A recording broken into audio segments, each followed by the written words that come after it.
Alors, la série sur l'ouvrage de Chancellor Williams, intitulé La destruction de la civilisation noire, nous voulons ici et maintenant poursuivre cette série-là.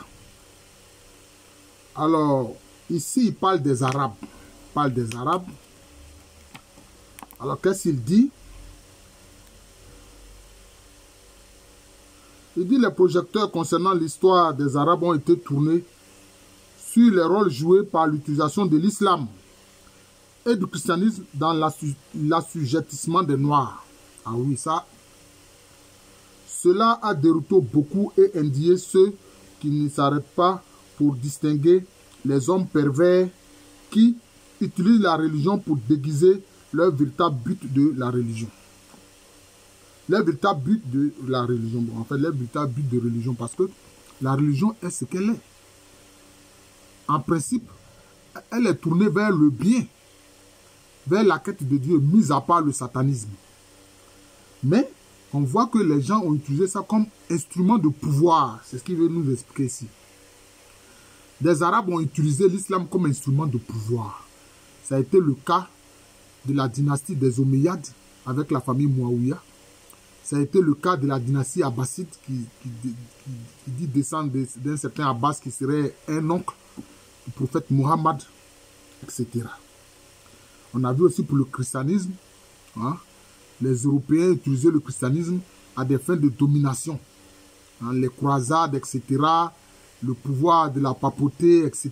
Bon, ils ont utilisé donc la religion comme instrument de domination. C'est ce qu'il explique ici. Ainsi, le musulman ou le chrétien irréfléchi est susceptible de penser que sa religion est attaquée plutôt que les conquérants et les esclaves qui la déshonorent, en couvrant leur quête de richesse et de domination mondiale. Ah oui. Parce que beaucoup de gens se disent la religion musulmane, c'est une affaire des Arabes. La religion chrétienne, c'est une affaire des Européens. Oh non! Or non! La religion musulmane, elle-même tient beaucoup de la religion sabéenne. Les Sabéens étaient des Noirs. Vous comprenez? Et beaucoup de compagnons du prophète Muhammad étaient des Noirs. Bilal était noir. Saïd était noir.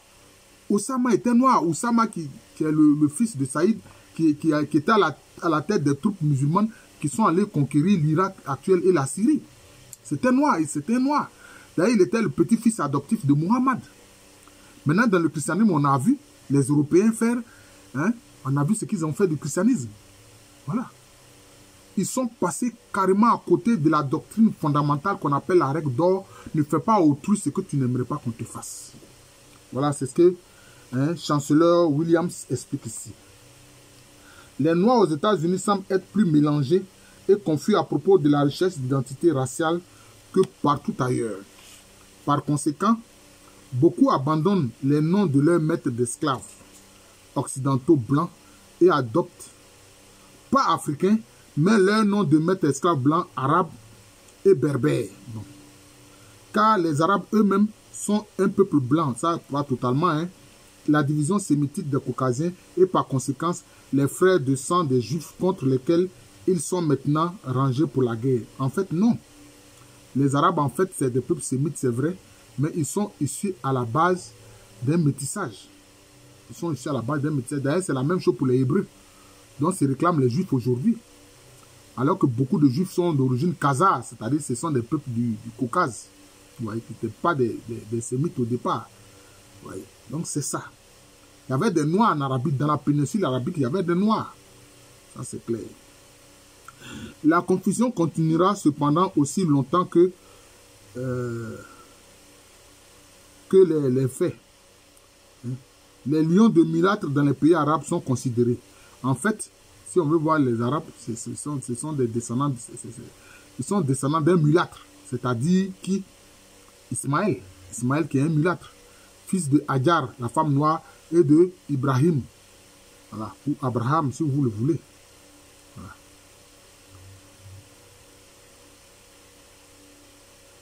d'innombrables Arabes non mélangés, ensoleillés et cuits dans le désert ne sont pas seulement bruns, mais certains sont de couleur très foncée. C'est ça les faits. C'est tout à fait juste, c'est ça les faits.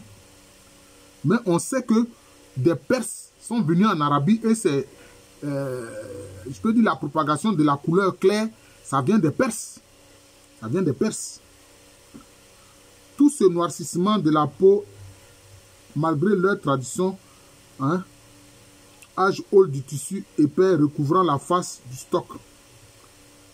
En effet, non seulement les mulâtres se considéraient comme 100% arabes, mais africains, dont les ancêtres étaient en Arabie, pour les générations, parlent l'arabe et appellent eux-mêmes les Arabes, tout comme les Noirs américains parlent anglais et s'appellent eux-mêmes américains. Donc les Noirs qui sont en Arabie se considèrent arabes.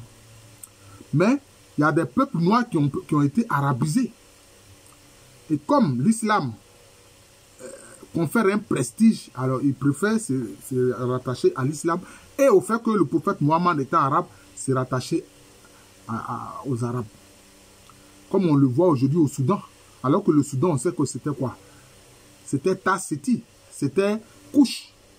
D'ailleurs, c'est pour ça que jusqu'aujourd'hui, en langue hébreu, on appelle les Noirs Kouchis. Mais aujourd'hui, ceux qui sont au Soudan, là, ils se prétendent arabes. On voit les Érythréens qui se prétendent arabes. On voit les Somaliens qui se prétendent arabes, alors que non, ils n'ont rien à voir avec les Arabes. Ce sont des peuples noirs, point barre, c'est tout. Et donc, il fait une comparaison entre les Noirs qui sont en Arabie et puis les Noirs qui sont aux États-Unis, qui se considèrent américains. Parce qu'ils ne savent où aller. Dans les cas où ni les Noirs arabes ni les Noirs américains ne pensent qu'il est blanc, à répéter alors les Noirs sont en Arabie pour exactement les mêmes raisons que les Noirs se trouvent aux États-Unis. Oh non! Si les Noirs qui sont aux États-Unis, beaucoup se sont retrouvés là-bas du fait de la traite négrière, de l'esclavage, il n'en est pas de même en Arabie. Il n'en est pas de même en Arabie. Mais on le sait. Aujourd'hui, les Arabes prétendent que les Noirs qui sont sur leur terre là-bas sont tous des esclaves, des descendants d'esclaves. Oh, ce n'est pas vrai. Ce n'est pas vrai. C'est pas vrai. Non. Voilà. En étudiant les faits réels dans l'histoire de la race, par conséquent, le rôle des Arabes blancs ne doit pas être obscurci ni par leur religion islamique, ni par la présence des Africains et des Afro-Arabes parmi eux. Pas plus que nous ne devrions le permettre de ce qui les Européens et les Américains blancs doivent utiliser le christianisme pour couvrir leur quête de pouvoir et de contrôle sur la vie des autres peuples. Voilà. C'est vrai. Les Noirs qui sont aux États-Unis se considèrent américains, mais ils se sentent différents. Parce qu'ils ont été toujours traités comme tels, ils ont été méprisés. Voilà. Traités moins que des êtres humains. Voilà. Et on a vu aussi, avec la dynastie des Abbassides au 9e siècle, les Noirs qui étaient au Moyen-Orient subirent un génocide. C'est ce qu'on appelait la révolte Zanj. Les Noirs se sont révoltés contre la dynastie Abbasside qui les maltraitait. Et ils ont été massacrés, ils ont été génocidés. Voilà. Alors, il parle maintenant, après avoir abordé cette partie qui concerne des Noirs arabes et des Noirs américains. Bon, il parle de race, moi je ne partage pas l'idée de race, hein. Je pense que ce sont des types. Voilà. Sinon, c'est la même espèce humaine. Voilà. Il parle du voyage européen. Il dit, je suis arrivé en Angleterre à l'automne 1953 pour commencer des études formelles à l'université d'Oxford. Bon, c'est chancellor William qui parle ici, principalement par l'intermédiaire de l'Institut d'études coloniales à Rhodes House, qui pourrait être plus correctement appelé Africa House. Ah. En plus de l'étude des sources documentaires sur l'Afrique, j'avais d'autres objectifs. Je voulais en vue plus directement et rapprocher l'esprit européen. C'est une vraie attitude envers le monde noir. La mesure dans laquelle la richesse et la puissance européenne provenaient directement de l'Afrique. La nature et la philosophie de l'éducation européenne qui façonne et décourage la mentalité des Africains. Car j'étais déjà pleinement conscient des effets désastreux du système éducatif américain blanc sur les Noirs américains qui n'ayant pas d'autre cadre de référence ont dû adopter les idéologies et les points de vue des Blancs pour suivre tout de même. Lorsque ces points de vue sont contre leurs convictions profondes, cela signifiait visiter différentes salles de classe dans les écoles élémentaires et secondaires. Bon, là, il parle un peu de son parcours. Hein. Le terme noir a été donné une renaissance par la révolte des jeunes noirs. En tant que renaissant, il ne se réfère pas à la couleur particulière d'une personne en particulier, mais à l'attitude d'orgueil et de dévouement envers la race dont la partie, depuis des temps immémoriaux, est appelée le pays des Noirs. Parce que, bon, comme ils ont commencé à diaboliser ce qui est noir, mais les Africains ont dit, bon, nous aussi, nous acceptons être noirs, voilà. Sinon, quand la plupart des Africains sont bruns de couleur. Bon. Mais il y a certains qui sont quand même, qui ont beaucoup de mélanine, qui sont assez noirs, notamment les Noirs du Sud-Soudan. Les Noirs du Sud-Soudan.